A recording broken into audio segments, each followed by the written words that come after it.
কে তুমি এমন ভাবে কাঁদছো যে? কে কে ওখানে? কে এমন ভাবে কাঁদছো যে? কে? সামনে এসো বলছি। কেন কান্না করছো তুমি? এইভাবে আমাকে ভয় দেখাতে পারবে না, বলছি সামনে এসো। তারপর মিনা ঘর থেকে গুটি গুটি পায়ে বেরিয়ে এলো, আর চোখ দুটো বড় বড় করে ভাবতে লাগলো, ঘরের মধ্যে কে যেন একটা কান্না করছে। আমার তো খুব ভয়ই করছে। এখন ও আসুক, তারপর সে রান্নাঘরের দিকে রান্না করার জন্য গেল।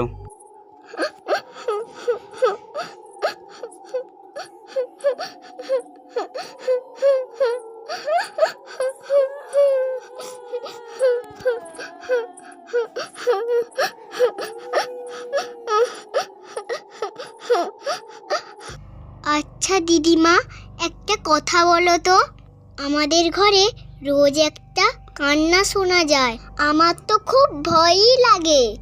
তোমার নাতিকে বললাম, সে বলল আমার মনের ভুল, কিন্তু আমি স্পষ্ট শুনতে পেয়েছি। তাহলে শোন, সেই কয়েক বছর আগের ঘটনা, যখন রাজীব নতুন বউ নিয়ে এসেছিল, কিছুদিন পরে একটা মেয়ে জন্ম নিল। তারপর হঠাৎ ম্যালেরিয়ার কারণে বউটা মারা গেল। তারপর রাজীব ওই বাচ্চা মেয়েটাকে একা না সামলাতে পারে আবার একটা বিয়ে করলো। ওই বউ এসে অনেক মেয়েটাকে অত্যাচার করতে লাগলো। তারপরে যা হলো। রাজীব সকাল থেকে গাড়ি নিয়ে বেরিয়েছিল। কয়েকটা ভাড়া মেরে দুপুর হতে সে বাড়ি ফিরে এলো। সেই সকালবেলা রাজীব কিছু না খেয়ে বাড়ি থেকে বেরিয়ে গিয়েছিল, তাই তাড়াতাড়ি একটু ফিরে এলো। ভাবলো দুপুরবেলা যদি দুটো খেয়ে একটু জিরিয়ে নিই, তাহলে শরীরটা খুব ভালো হয়ে যাবে। গাড়ি দাঁড় করিয়ে দিয়ে সে ঘরের উঠানের দিকে রওনা হলো। ভাবলো কোনো রকম স্নানটা সেরে নিয়ে খেতে পারলে শান্তি। কই গো, কোথায় গেলে? অনেক খিদা লেগেছে, তাড়াতাড়ি আমার খাবার রেডি করো, আমার আবার খুব খিদা লেগেছে। আমি স্নান সেরে টেবিলে আসছি, আবার দেরি করো না আবার। কোথায় গেলে এতক্ষণ? এত হাঁক দিচ্ছি, বাড়ি থেকে বেরোতে পারছো না নাকি? কি হয়েছে, এত চেঁচাচ্ছ কেন? হোক, তুমি ফ্রেশ হয়ে আসো। আমি বাজার থেকে ইলিশ মাছ কিনে নিয়ে এসেছি, তাই সর্ষে ইলিশ করছি, তাই আর দেরি করো না। হোক, ঠিক আছে, আমি তাহলে স্নানটা সেরে আসি।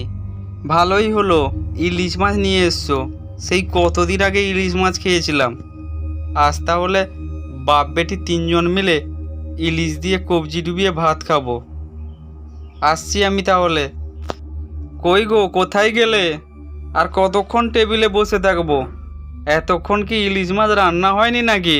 আর দেরি করো না যে, আমি যে ক্ষুধার জ্বালায় মরেই যাচ্ছি।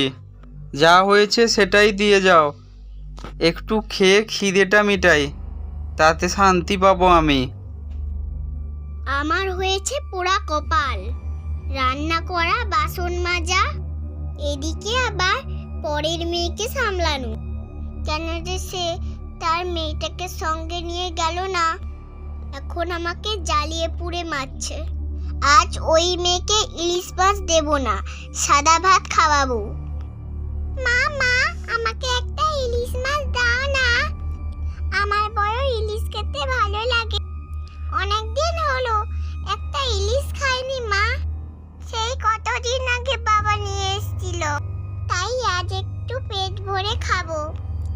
খাওয়াচ্ছি তোকে ইলিশ দিয়ে ভাত, আজ তোকে ইলিশ মাছের মতো ভাজবো।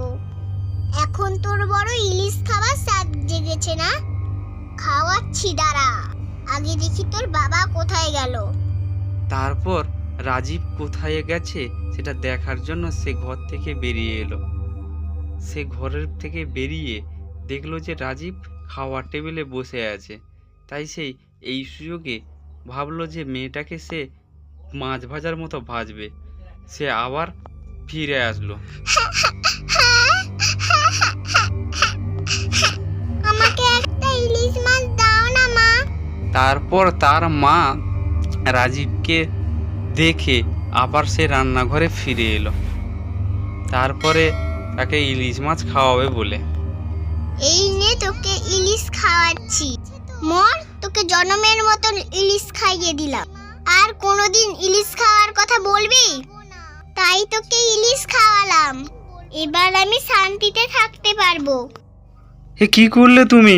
মহামরা মেয়েটাকে আগুনে পুড়িয়ে মেরে ফেললে। তোমারও বাঁচার অধিকার নেই, আমি তোমায়ও মেরে ফেলবো এখন। তুমি এ কি কাজ করলে? তোমার এই মুখ নিয়ে আর বেঁচে থাকার অধিকার নেই। যাও, মরে যাও, তোমাকে আমার চাই না। তুমি আমার এই ছোট্ট মেয়েটাকে মেরে ফেলেছো। যাও, যাও তুমি।